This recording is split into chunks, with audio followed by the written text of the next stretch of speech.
me be a little more policy focused just for another second. Our republic faces many deep challenges. The traditional challenges we discussed are subjects like energy independence, fiscal restraint, and respect for life. But I submit that America faces two critical challenges in the foundation of how its governments govern. These two challenges may not supersede the other issues in consequence, but if these two challenges of which I speak were addressed, they would provide for a greater opportunity of wholesale change, real change, and focus on good public policy across our land. One of these challenges I want to highlight for you tonight. It's the carrot and stick approach that our federal government takes with the states that form our union. I'd like you for a second to imagine our republic as a triangle sitting flatly on its base. This triangle would have local government at the bottom, at the widest point. In the middle would be the state, and at the tip would be the federal government at the top. Think of the width of the triangle as an indication of power and resources. This triangle sitting on its base, my friends, is a picture of the hierarchy of governments that our founders founded in 1776. Amen. Now I'd like you to imagine that triangle turned completely upside down. Except I'd like you to imagine the words local, state, and federal, that they stay right where they are, as in the previous example. This, my friends, is the America of today.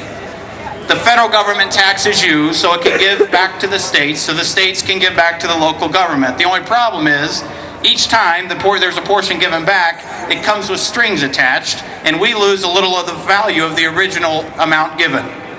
Trust me, my friends, as a council member in Huber Heights and now as a state representative, I've seen how the federal government uses the money to push its own policy on you, the people. Conservatives and liberals alike. Some of these conservative and politician liberals alike have been bitten by the tempting snake that suggests a good law is a good law without regard for what level of government that good law should be instituted at. Our federal bureaucracy has grown way beyond its intended use, with expansion largely supported by members of both parties. This practice has to stop. Until we remove the carrot and stick from federal policy, we will likely be unable to address the ever-growing and unmanageable federal spending. Until we tip the triangle back on its base, we will be inadequately armed to effect change in our local and state governments, and as a result, our federal government will be left with too much control and too little accountability. In the State House, I'm working to address this issue just briefly. We're sounding the alarm on the massive amounts of federal stimulus money that's being used to balance the budget of the state of Ohio. This reliance on this money will be like addicting ourselves to a drug. It will be more painful to get off the drug than it would be to not spend it in the first place.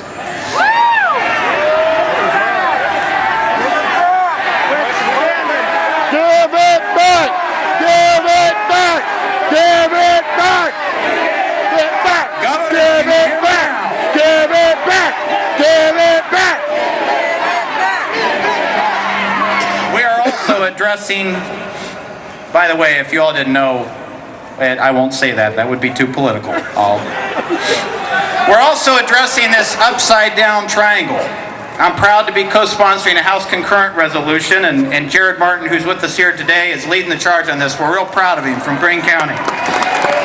This House concurrent resolution, number 11, will reassert our state's authority as expressly stated in the 10th Amendment of the Constitution of the United States. I didn't think Ohio had the balls. I will continue to look for ways to push this triangle back over on its base and give the bulk of the resources back to the governments you can hold most accountable. Those are the governments that aren't 500 miles away. They're the ones right here in your backyard. Now, I didn't come just to rally you. I came here to try to move you. And from what you've illustrated here tonight, I'm not going to try to move you from the positions you hold dear. I'm going to try to move you to action. We've entrusted our political leaders with this great American experiment, and they have largely failed us. They and we have allowed government to become the new addiction to feed our get-it-now society. As someone wisely noted, when the American public learns that he or she can vote themselves treasure from the treasury, our republic is in great jeopardy. So tonight, right here, in this place, at this time, let's move toward those principles that are unmovable. Like the old tea, let's dump this rotten idea that we can spend our way to prosperity. And let's embrace 5 things I submit to you tonight. Number 1, government in and of itself cannot and never will create a self-sustaining job. Number 2, the government cannot create revenue without taking it from you, period. Either indirectly or directly, you will pay for that revenue. The government closest to the people is the government will be the most responsive, and we reject the notion of accepting the strings and short-term benefits of a runaway federal government. 4, we will live our lives reflecting what we expect from our governments. We will work towards the long view in our personal spending habits and resist the temptation to merely manage for the short. And lastly, but there would be many good more, that we will work for, elect, support, and hold accountable our leaders that share our unmovable principles and insist that they support policies that encourage freedom for all and not merely work to take their pork home.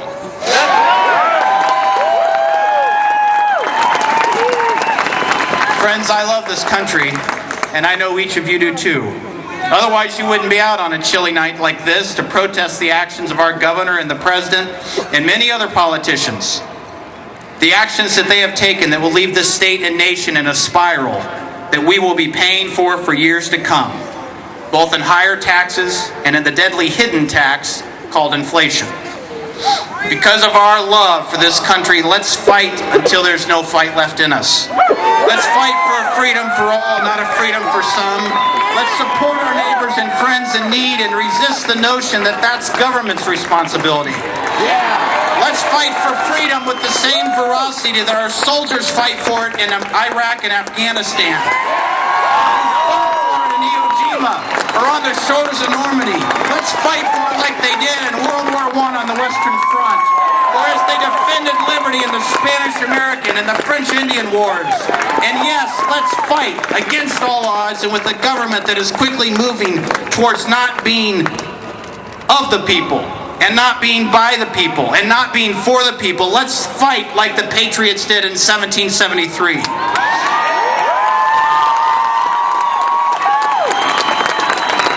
No matter what may come over these next few years, even if politically I'm a reject, for my views both socially and fiscally, I will love this country and I will defend her.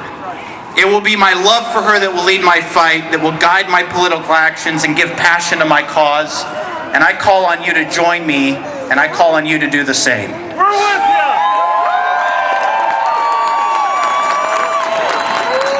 In our experiment with freedom, folks, our wanderings have brought us to this dark chapter.